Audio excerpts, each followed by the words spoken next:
Noob School. All right, welcome back to Noob School. Today I've got Erik Weir.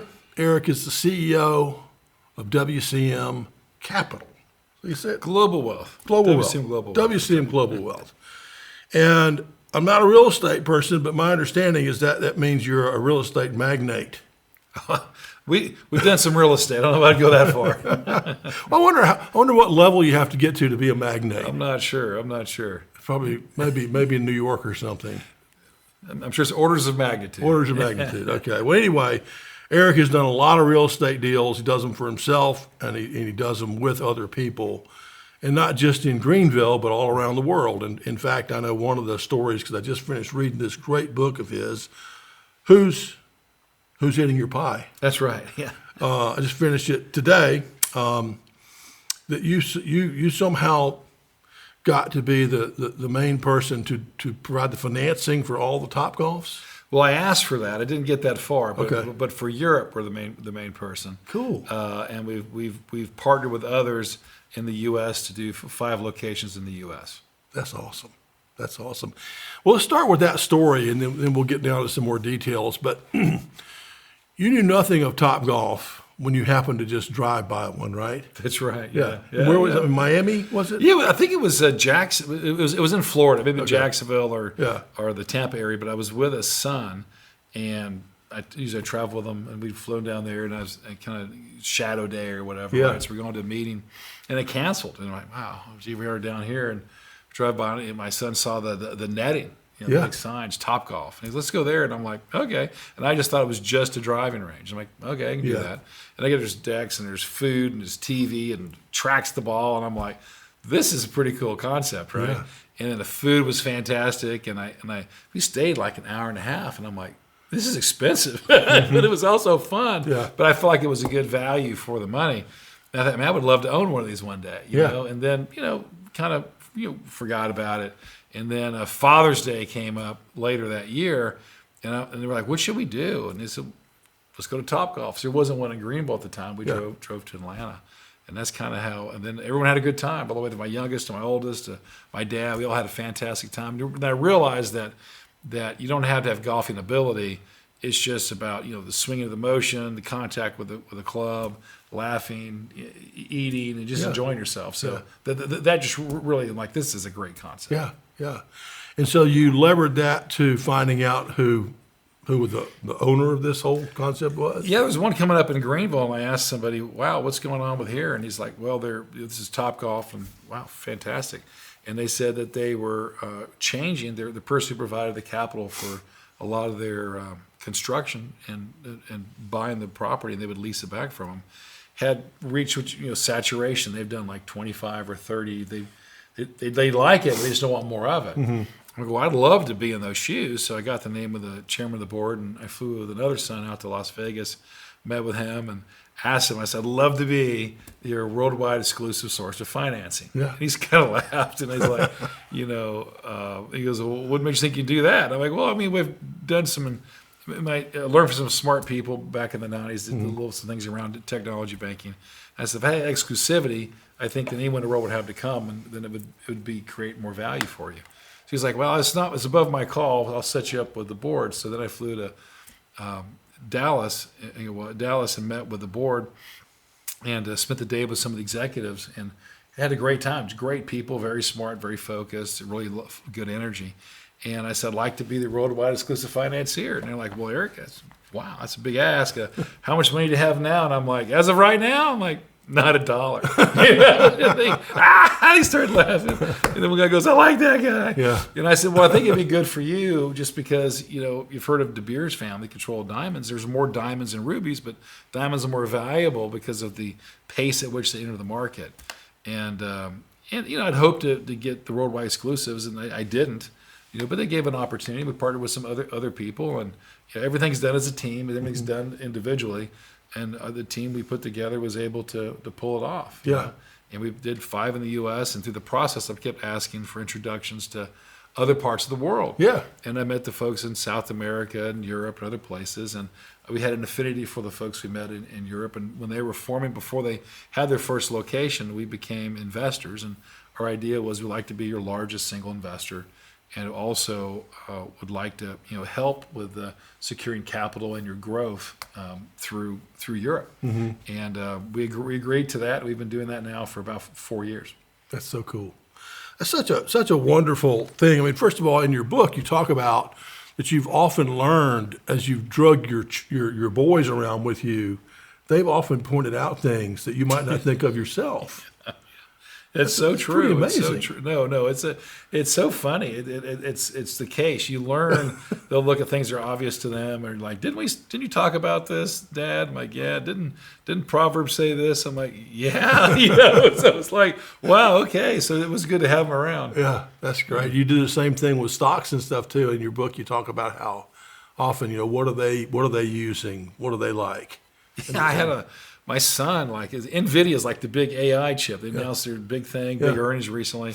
My son was on it 4 years ago. And he goes, I like NVIDIA then. And I'm like, well, really? Yeah. So I looked at it. It's up like I don't know, 1,200% something since then. Yeah. And then Apple was another example of that. Like this iPhone thing's like, okay. Yeah. Electronic Arts years ago, it was before I had children, but I had a friend that liked gaming. But you can get into trends and you kind of see, like I may see things in a sector or an industry that I know, but everyone has different exposures. Yeah, so if you keep your ears open, you can find some opportunities. Yeah, and for some of those, you can make a relatively small bet because if it works, it can just be astronomical. It can be astronomical for sure. And everything doesn't work. You got to realize that as an entrepreneur, anything that you do. Right.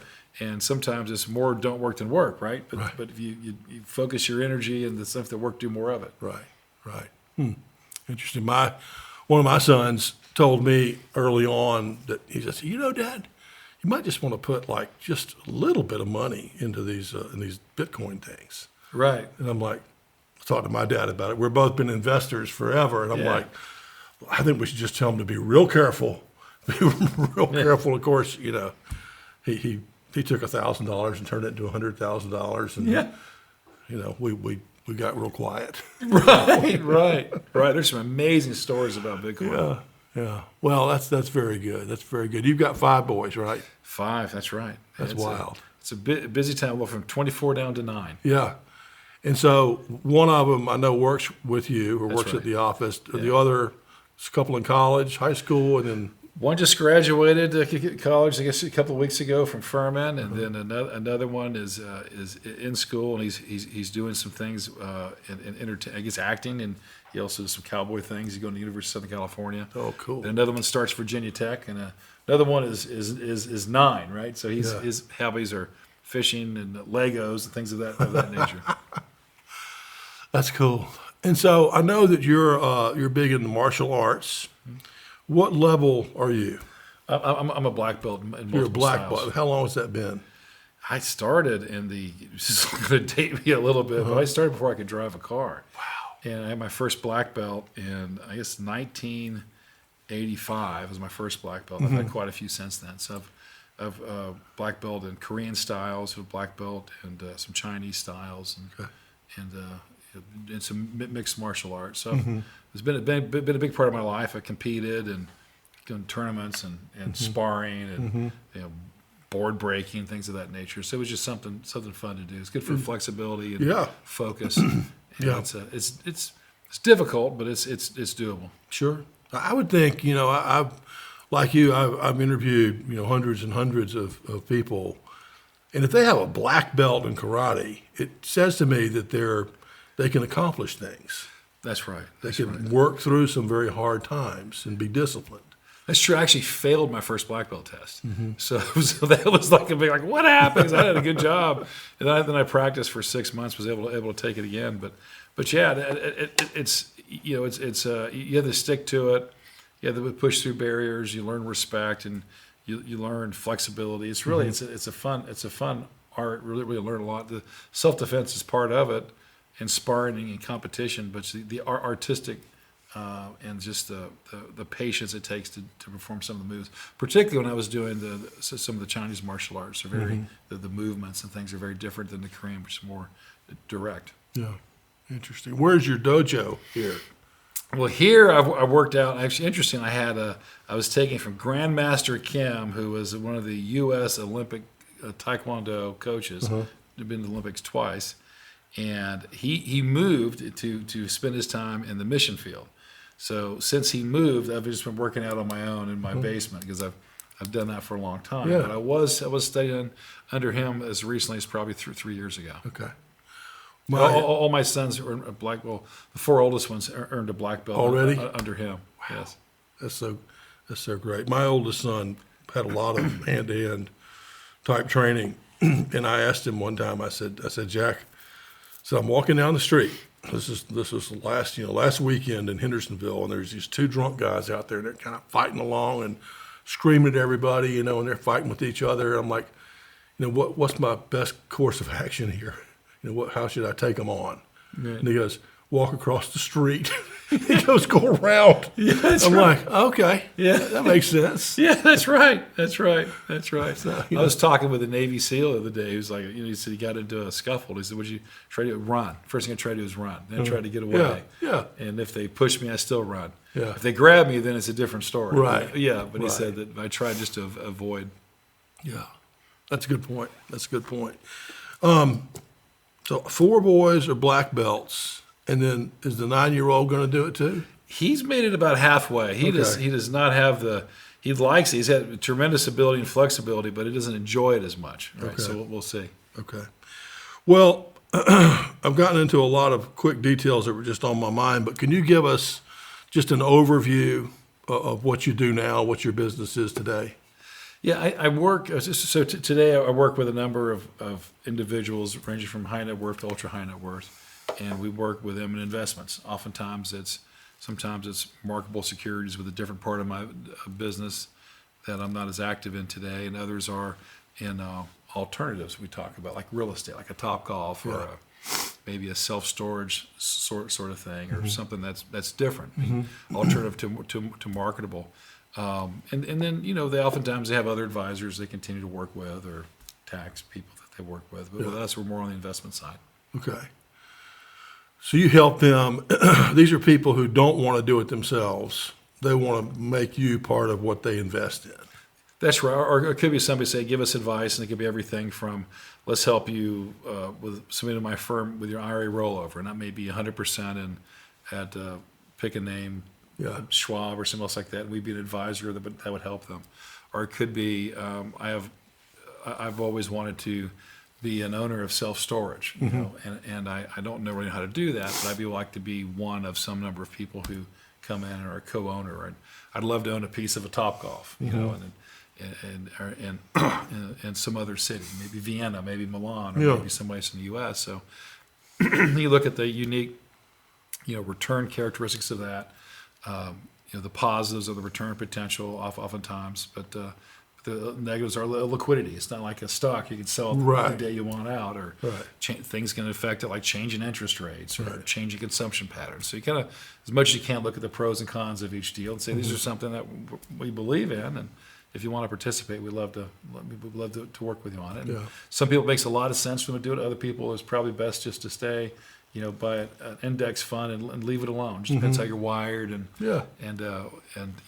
your experience, and then your desire to learn more and diversify. Well, I know you have your own podcast, and you had my friend Mike Grozier on. Yeah. Now, how did you meet him? I met him. Somebody said like House of Blues, and do you want to be in for coffee? And he seemed about bringing some entertainment concept, and I'm like, yeah, that sounds super cool. Yeah. So I went to meet him, and I've liked entertainment. And with Topgolf, we view that as entertainment. It's and that was something I've invested in, and I liked it. I've liked music. I love vocals, things of that nature. So I thought, it'd be fun to meet him, and entrepreneurial, and I've been to House of Blues. I've been to Hard Rock Cafe, and I love our town. And to my knowledge, there's not a lot like that here. Right. So I thought if he wants to bring it, it'd be kind of fun, and it makes sense. We're near other larger cities. People drive up and down. Yeah. Why not have them stop for a day and play here? So I really enjoyed meeting him. Yeah, me too. He's amazing. I suppose running all those House of Blues and over the years has made him very good at meeting people. Yeah. Because, I mean, I met him, and the next thing I know, he's introducing me to people in Greenville. No, I know. Like, And it's God, this guy's unbelievable. And I think he's got a good project. I mean, for the people who haven't seen, but he's got a House of Blues type concept just Right. up by the baseball stadium right. that will hold 1,800 people. That's remarkable, And isn't it's it? supposed to be for big name comedians and rock bands and, just kind of a more rock and roll House of Blues kind of place. Sure. So- No, that'll be fantastic. No, I'm excited about that. I am I'd too. love to come by, and I just enjoy live music. Yeah, that's good. That's good. And if that's not enough, you're also a pilot. Yes, I have been flying for about 25 years. That's so, amazing. Yes, it started because I got tired of it being in Atlanta. I guess maybe it's like 30 years now. I got tired of traffic. Yeah. I'm in Atlanta, and I was like, man, this is just awful. Yeah. And I'm like, I've got to go different places in Georgia. I'm like, if I had an airplane, this would make it easier. So I learned to fly and started taking my lessons in Peachtree DeKalb Airport. And then I would just lease an airplane. Back then it was $75 to $95 an hour. Mm-hmm. They called that wet, which means it included fuel. And you're like, wow, that's great. So for $90 an hour, I go 160 miles an hour in a straight line. So that's what I did. I viewed it as like a time machine. Uh-huh. But I remember landing at small airports. I've landed in fields, grass strips. Yeah. But then I transitioned to different aircraft. But I've been part of my business now for almost 30 years. Right? Mm-hmm. Just you fly to see people. It's just very, very time efficient. And it's fun too. It's enjoyable. Yeah. We had a guy one time trying to get our business, and he was nice and all, but we just didn't. It was just such a small thing compared to what we were doing. We didn't really want to engage. You know what I mean? And so he tried, and finally he sent the message. He goes, "Please tell Mr. Sterling we'd like to pick him up on Virgil's plane and fly him, down to Atlanta for a meeting."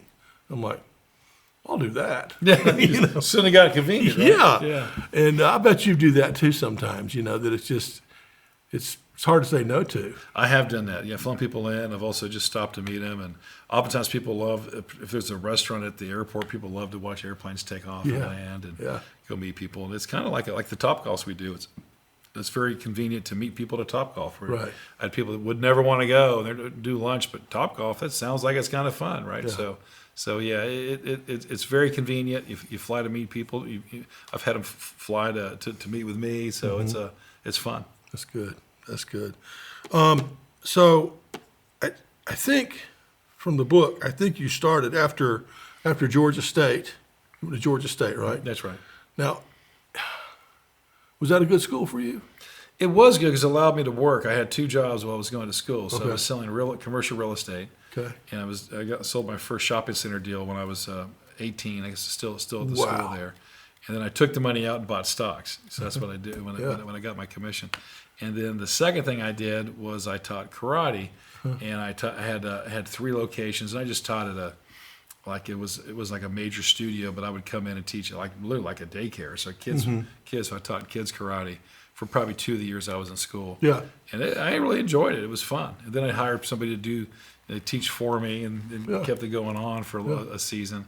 And then obviously kept doing the real estate for a while. So it was a good school for me. Yeah. And I would typically start off going to day school, and then I went to night school so I could work during the day and go at night. So I finished up, and I guess a little bit early. I went through the summer as well. Yeah. And so what motivated you to be so dedicated to the business side of things? Because I would think going to school and teaching karate, which you were already doing, that's already a lot. Mm-hmm. Why add the business thing on when you're a freshman in college? I just enjoyed it. Yeah, I loved it. I didn't really see a lot of value in partying and things like that. It just seemed kind of silly to me. Yeah. So I just liked doing business, liked meeting people. I liked challenging myself. I liked doing things that people didn't think you could do at 18, like syndicate a shopping center, rezone property, and sell to a major tenant. Yeah. And that was fun. I just liked the intellectual challenge. Mm-hmm. And I've kind of started to be a lifetime learner, try to read books. Yeah. I'm finishing another degree right now. So. What are you studying now? I'm finishing up at Harvard, so I'm finishing my master's right now. I have one class remaining, and it's taken me 5 years. And it's been, because I was taking, it would have taken 6 if I had my druthers, but I realized there was a 5-year limit. So I was taking one course a semester, and if I got too busy, I'll take a semester off. That's funny. And I've had to take 2 here recently, which was very challenging. Yeah. And then I've taken one more this summer, and then I'll graduate with a master's in business management, and also a degree in secondary degree in real estate. That's fantastic. Now, have you had good interaction with your classmates? I have, yeah. During COVID, it was like everybody else. You were kind of on the screen with it, and it was good interaction, I guess, a lot of visual interaction, maybe even more than you would have in a classroom. Different. And then I go to school. I go there physically for a certain amount of time. Yeah. Depending on the class, you'll spend 3 days there where you'll do intensive, where you're in school for basically 4 hours, and then 10 hours, and then another 4 hours. So you get an intensive experience in class projects and interactions while you're there. So Yeah. It's been fantastic. Met a lot of really interesting people along the way who've been in classes with them, and some of the guest teachers have been people their name. And Yeah. it's kind of like Tom Hanks gave the commencement, I guess a few weeks ago when everyone graduated. So as the friends graduate during that commencement, I'll be in the next one. Nice. Well, just as a point I'll make for particularly the younger viewers of the podcast is that Erik, you were really hustling, every day, every month, every year when you were 18, probably before, but you were already trying to get deals done and get better and get smarter and improve your basic skill stack in life, and that hasn't changed. Right? It goes 18, 19, 20 every year. It's like, what can I do now to get a little smarter, a little faster, a little whatever, right?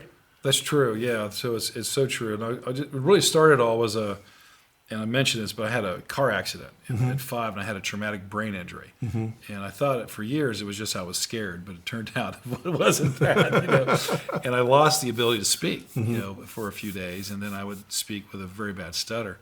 And I had a speech therapist, and I was much in a chair like this.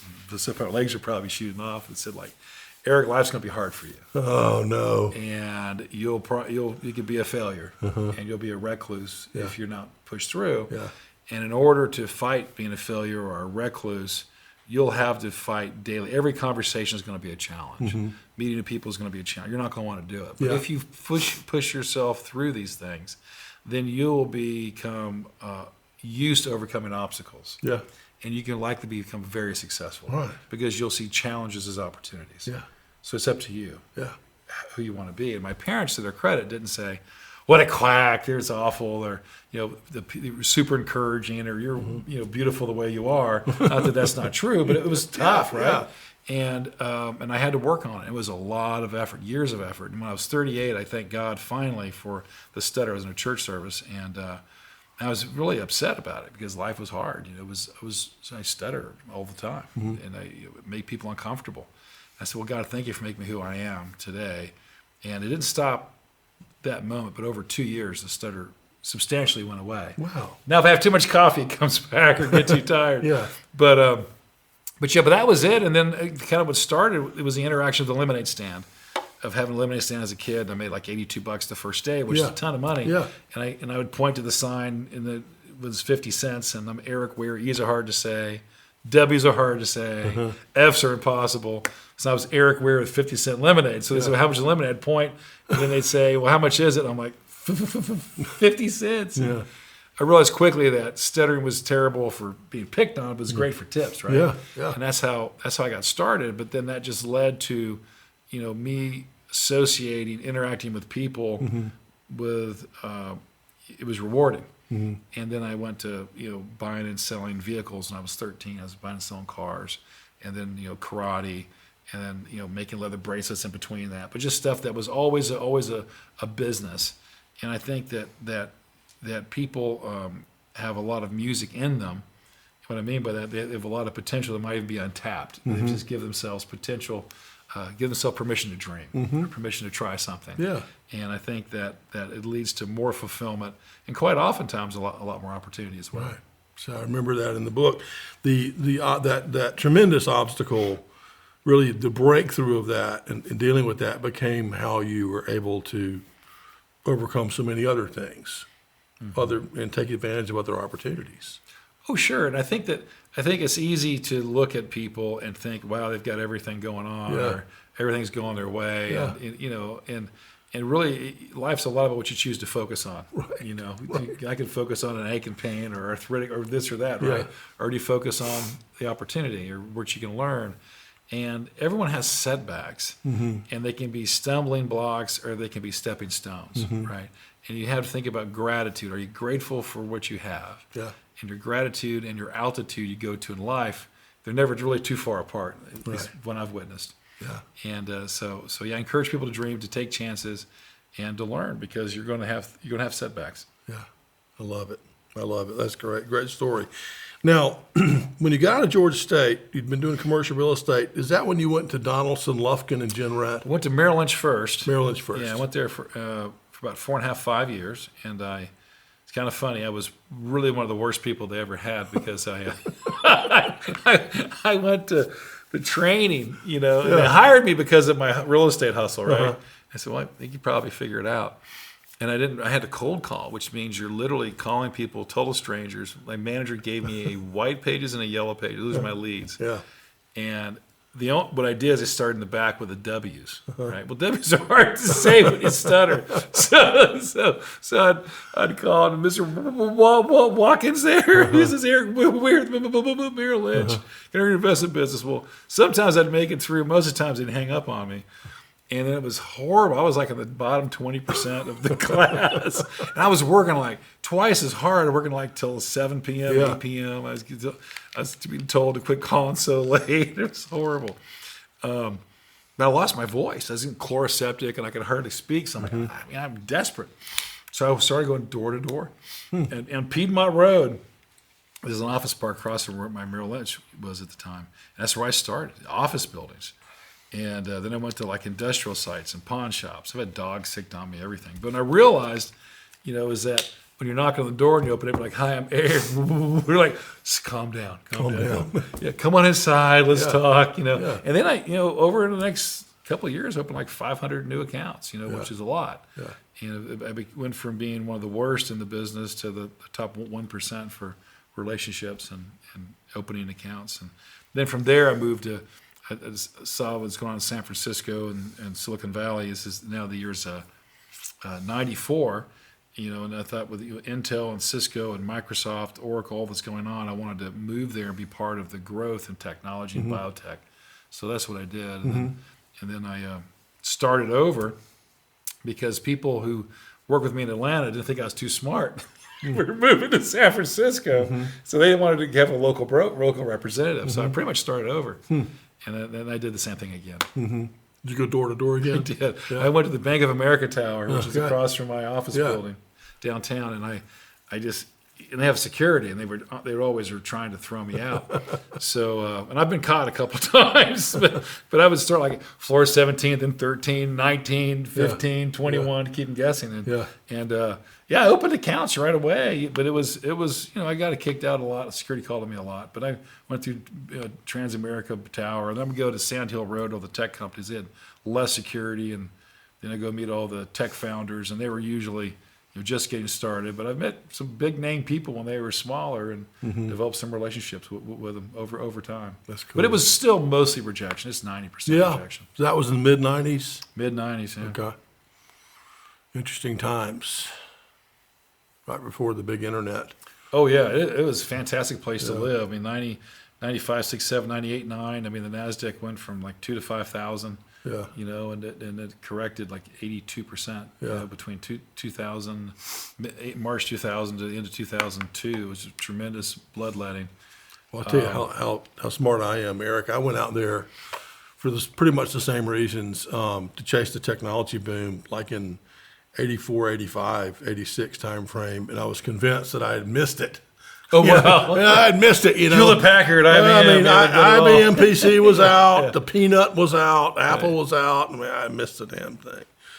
But it's amazing. It's just it's just a place where all the people seem to gather that want to do something in technology, right? There's no question about it. Yeah. It's a remarkable, very special place in that regard. Yeah. It's a lot of brilliant people, a lot of entrepreneurism, a lot of big thinking. Yeah. Okay. Quick sales question. You obviously have a lot of great customers around the world. What's your best instructions for how to go from making a transactional sale, like, get you to put up the money for this Topgolf, to somebody that really trusts you to do a whole bunch of things? I think it's just, relationship moves at the speed of trust, really. So it's just, you do what you say you can do, and seek to perform or overperform. And then, I'll give you a story that it happens with Nordstrom or with Sears are the same. And they would have a customer, and then they would have a champion after a mistake. So they'd have a customer when they would come in and transact. But when they came in and said, I have problems with my washer and dryer, then they repair it and follow up, how are we doing? Then they had a customer for life. Mm-hmm. And the same with Nordstrom. They would have people who would be transactional until they had something they didn't like, and maybe they lost their receipt, but they took it back and they were still honored. Mm-hmm. Sometimes it was abused by people, right? But then they had a relationship. And you'll find that in business, everything's not going to go well. And then when you have things that are setbacks, are you able to make the phone call and say, hey, this is not working like I wanted it to? Mm-hmm. I do think there's a path forward, or there's not a path forward, or let's try something else. But just communicating is the best. And I think that in my industry, there are times, whether it's marketable or real estate, no matter how dumb you are, you look smart. And there are times, no matter how smart you are, you look dumb. Mm-hmm. Mm-hmm. So you have to be. I tell my kids, there's two types of people: those who are humble and those who are soon to be. So, but just be able to communicate as best you can. Yeah. And then over time, you'll build deeper and deeper relationships. It's like any relationship. You'll look back at any relationship you want to think of. There's highs and lows and things of that nature. But consistency is what wins the day. Knowing that person's not going anywhere is what wins the day. So part of the answer there is it is a length of time, and probably every customer is going to be a little different in how much time they need to kind of bring you over the finish line. Right. Okay. Interesting. Right. And then just trying to do what you say, follow up. But things that I do personally is I do things that some people don't do any longer. Is I meet somebody, I write a handwritten note. Mm-hmm. Nice to meet you. Mm-hmm. I try to. I generally am interested in learning and people's names, and I have an opportunity, and they do or don't do it. We do something else, and to the extent things work out, it's easier. Obviously, and then you just can continue to provide service and communicate. And take an interest in their lives, and just be active, but not overly active, Yeah. And I guess if that makes sense, and you'll find if that there'll be people that you really identify with, and people that Tech World was perfect. I had people that wanted to meet periodically, and people that really enjoyed an email and no conversation because they'd rather just keep doing what they do, but they felt like you cared if you emailed them, right? Somebody else may feel ignored if you email them, so you've got to kind of know who you're dealing with. Yeah, good point. Find out how they want to be communicated with. Correct. Yeah, that's good. And here's one of my pet peeves is when people, open up the relationship conversation with, "I want to be your trusted partner." When you say that, it's just like, get out, because it doesn't. Right. You can't just say that. No, you got to earn it. You got to earn it. Yeah, it takes time. It takes time, and you don't know. Do you know? It's like if you're in the military battle, then you'll know who's in, who's not in, right? Everybody's in when they're sitting on the bus, right? But when the first shot's fired, like I say, as with war or many other things, the first shot's fired, the plan changes, right? So what do you do? Yeah. So I think just being attuned, and just trying to give more than you get as best you can. Try to be accessible, and I think when people call, I try to call them back the same day. And some people like ignore messages or that just do it. And if somebody say something to me, make the hard call first. Things you don't want to do first in the day, because from that, the rest of the day is better.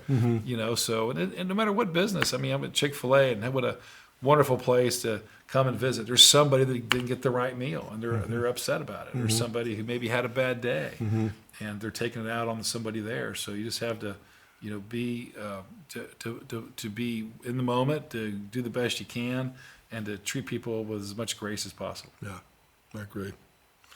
Let's talk about attitude for a minute. Can you give us your prescription for the things to do or take or ingest? What can we allow ourselves to take in that will either give you the positive attitude or put you more into a negative attitude?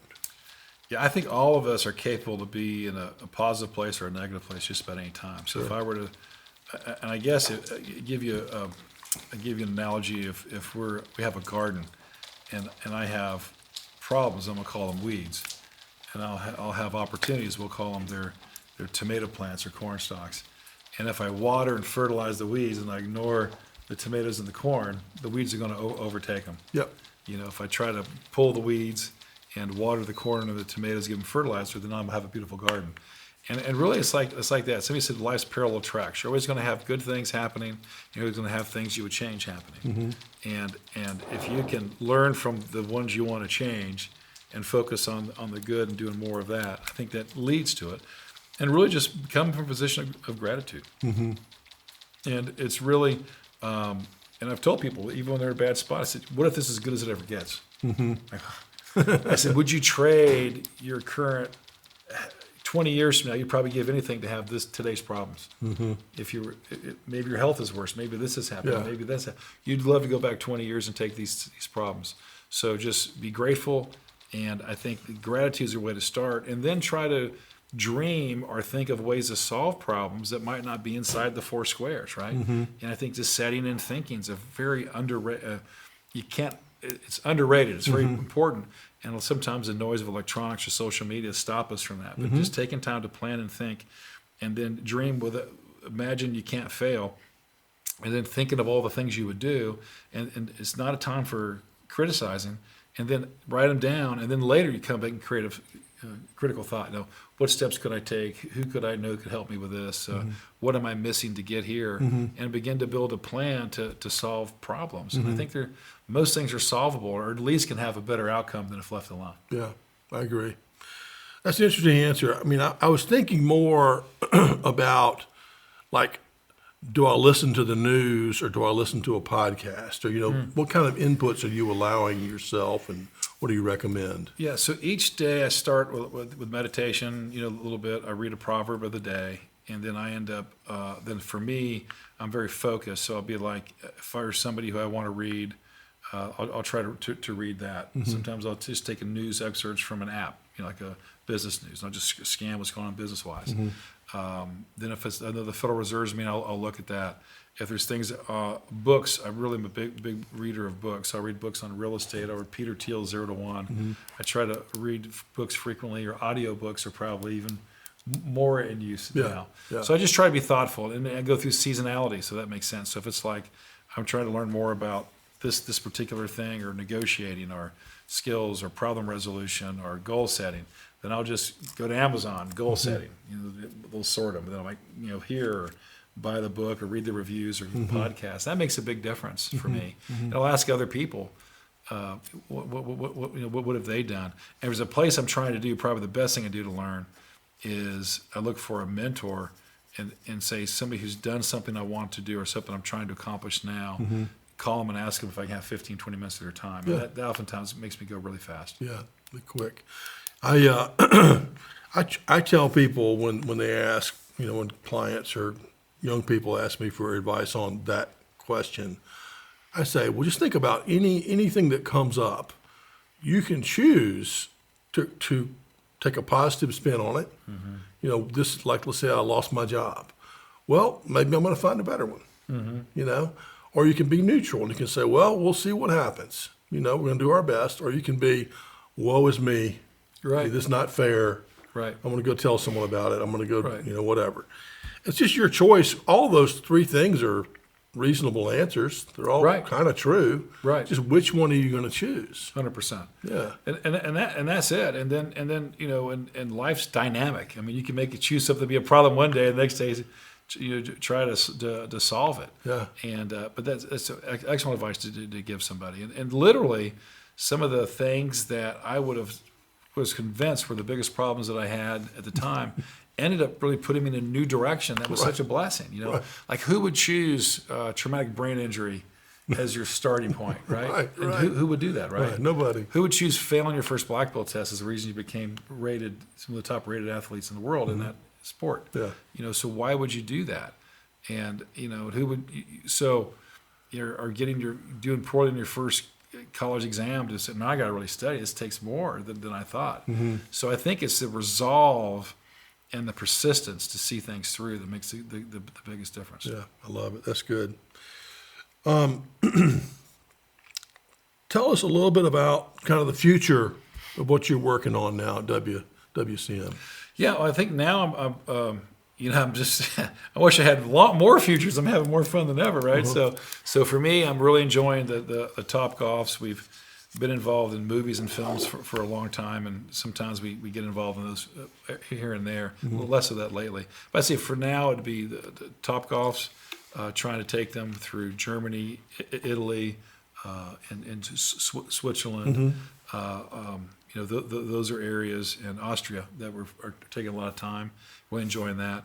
And more locally, I'm excited about other individual opportunities that come up, for real estate development or co-investing with people. Okay, excellent. And then I know you've had to interview tons of people. Can you give us some quick do's and don'ts, things that you're looking for or not looking for when you're interviewing? Oh, for hiring for a job, yeah. So I want to make sure they've done their homework. So sometimes people show up and they don't even know who I am. What do y'all do here? The funniest one was a guy showed up for an interview. This is hilarious. This is like, and he's like, asked me what my name was, and I told him, and he said, "What'd you do?" And I said, "Well, I'm the principal." "Oh, well, how long you worked here?" And I said, "Well, I founded the place." And he's like, "Really? Wow!" And it was kind of funny. They didn't know that. Didn't know I'd written a book. Didn't know I'd done that. So I think doing the homework on people you interview with is critical. Writing a thank you note. They don't get that. I mean, even an email or text. I mean, just go all in for a handwritten note. Get stationery of your own. That makes a big difference, I think. And then just being polite and then listening. And actually, they're interviewing you, but ask them questions about themselves. What brought them to where they are? What do they love about their business? What would they recommend to themselves if they're 20, 25 years younger? You'll get more insight with that. And they'll also view you as a thoughtful person in that. It needs to be genuine, right? But those are things like, wow, you're actually asking interesting questions, because everyone asks the same questions, But I don't come in and say, like, what are the benefits? Somebody asks me that. How many days off? I mean, what's the hybrid work situation? Those are things that are important. But I really want to understand, at least for me, if you talk to HR, that's one thing. But with talking to the principal of the firm, tell me your heart. Tell me what you want to drive. How do you want to change the world? How do you want to make a difference? How do you want to give back? Where do you see your company in 1, 3, 5, 10 years? Those are things that I think will set you. Those questions are more to the heart of the matter and may set you apart from other applicants. Yeah, I love that. Yeah, a little. I tell people also to be relaxed and honest, because you want to be chosen for, or not chosen for, who you are. Right. You don't want to pretend, right? So then you have to be that way forever, Right. So yeah, that's good stuff. It's all pretty basic stuff. So what advice would you give a young person who says, "Darn it, I want to get into real estate too"? What would be a good way for them to get started? Let's say they're still in college and they want to get started quickly and do well in real estate. All right, so real estate, one of the beautiful things about it is it can be accessible to a lot of people, but it's got to come from different angles, and it can be very capital intensive. And sometimes when you're younger, you don't have capital, but you might have time and energy. So I would try to think of a way that I could be involved if I'm getting out of school that requires very little money, and I could use the resource I have, which is time and energy. And I try to find somebody who wanted to be a real estate investor, and see if you can work out a deal where I know how to remodel a house, or I know how to do this, or I know how to find, go look up tax records, see who owns property. You have capital. I don't have that. Can we structure some, split on the back end where you get your money first, and then we split whatever's left over? Yeah. And I'll do all this list of things for it. Just do a really good job, Yeah. and see what happens. And I think that way you don't need money, but you are almost like you have it, because we call that sweat equity. You're putting in the work to get a reward, and they're putting in the capital to get a reward. And sometimes for them, where money's maybe easier to come by, but time's harder to come by. And you might be money's harder to come by, but time's easy to come by, and try to seek something like that out. And then for me, to get started in real estate, I became an agent. And it just takes very little capital to do that. And then you can learn the business that way, from a realtor perspective. That was helpful. And then I would probably read books about VRBO, I've heard everything from leasing an apartment to renting out a room, to there's lots of different ways to go, and people very much more experienced than I am with that.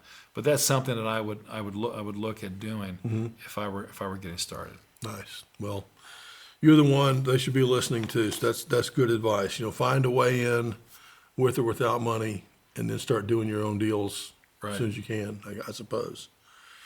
Okay, a couple of quick hitters here. What's your favorite movie? I know you're in the movie business. What's your favorite movie?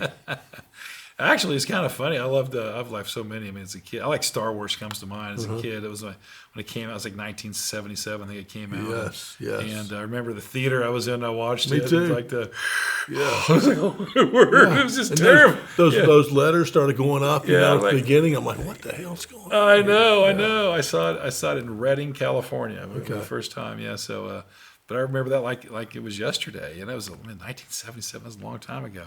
But I mean, power of film's intense, very powerful. That's what I liked about it. But that was probably my favorite movie. The original.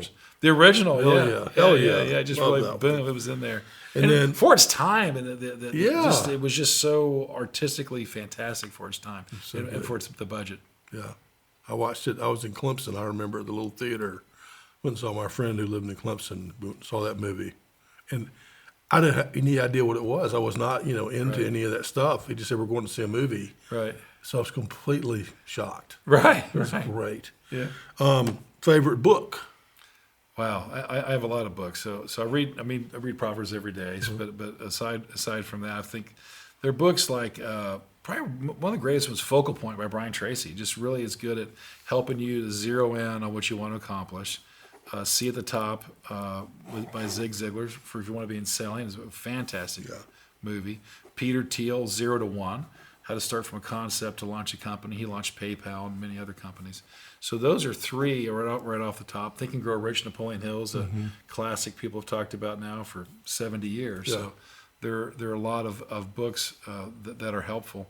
And usually I try to get a few concepts out of each book I read. Yeah, nice. And then favorite word? Dream. Dream. I love it. I love it. That's a great one. Well, do you want to talk about the book a little bit or anything else? Sure. Well, here's a book I've written, my first book, Who's Eating Your Pie? And it's essential financial advice that will transform your life. But really more than that, it's interesting. It's at least I think it's cut into a few sections, which is knowing yourself and taking accountability and responsibility, and then giving yourself permission to dream, right? And then identifying shortcomings, identifying potential, and then building tools to bridge the gap. And once you've done that, then how do you take action? How do you set goals? How do you bring goals into reality? And then after you have resources, how do you invest them or look at different ways to diversify?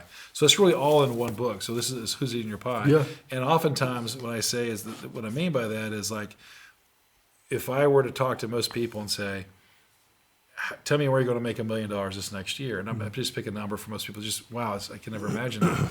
And the first thing they start thinking about is why they can't do it. Yeah.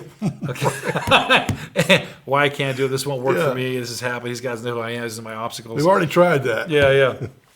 But it's like, but your first thought is almost always why it won't happen. Yeah. And let's try to learn to get yourself permission to dream. And then probably a key takeaway from the book is keep a list of successes and how they made you feel. And I do that because it's so oftentimes we'll forget all the things and the close times we had, or times we made it, times we weren't sure we'd make it, and we made it. And if we wrote those down, when we're in a moment of discouragement, which we all face, you can go back to this book. I call it my victory book. And I look and I'm like, wow, this is where I came through. This worked out. This is an answer. This happened. This happened. This happened. And I do that, and how it made me feel. And then before long, I'm like, I maybe haven't been in the same situation, but I've been in a similar. I've been in a tough spot, and I came through and I made it. And for me, it's just building that where you can go to that yourself anytime. You're not reliant upon a friend saying you can make it through. You can make it through. It's your own words written when you had a success of how you did it and how it made you feel. Well, I told you I just finished listening to your book this morning because I knew I had to finish before our podcast. But it's a so to speak a real page turner. I mean, I enjoyed it, and the original concept I understood. In chapter 1 or 2 was, here's how much money you're taking in. Where's it going? Who's taking a bite of it? Right. Maybe we can budget a little bit better. And Sure. then, of course, it goes into starting businesses and real estate and everything else. So I highly encourage listening to or reading that book. So Thank you. well, thank you very much for being here. Clearly, you're a busy man, so thank you for being on the podcast. Pleasure. No, it's my pleasure, Tyler. Thank you so much. I appreciate Thank you, sir. it. All right. Thank you. Absolutely. All right.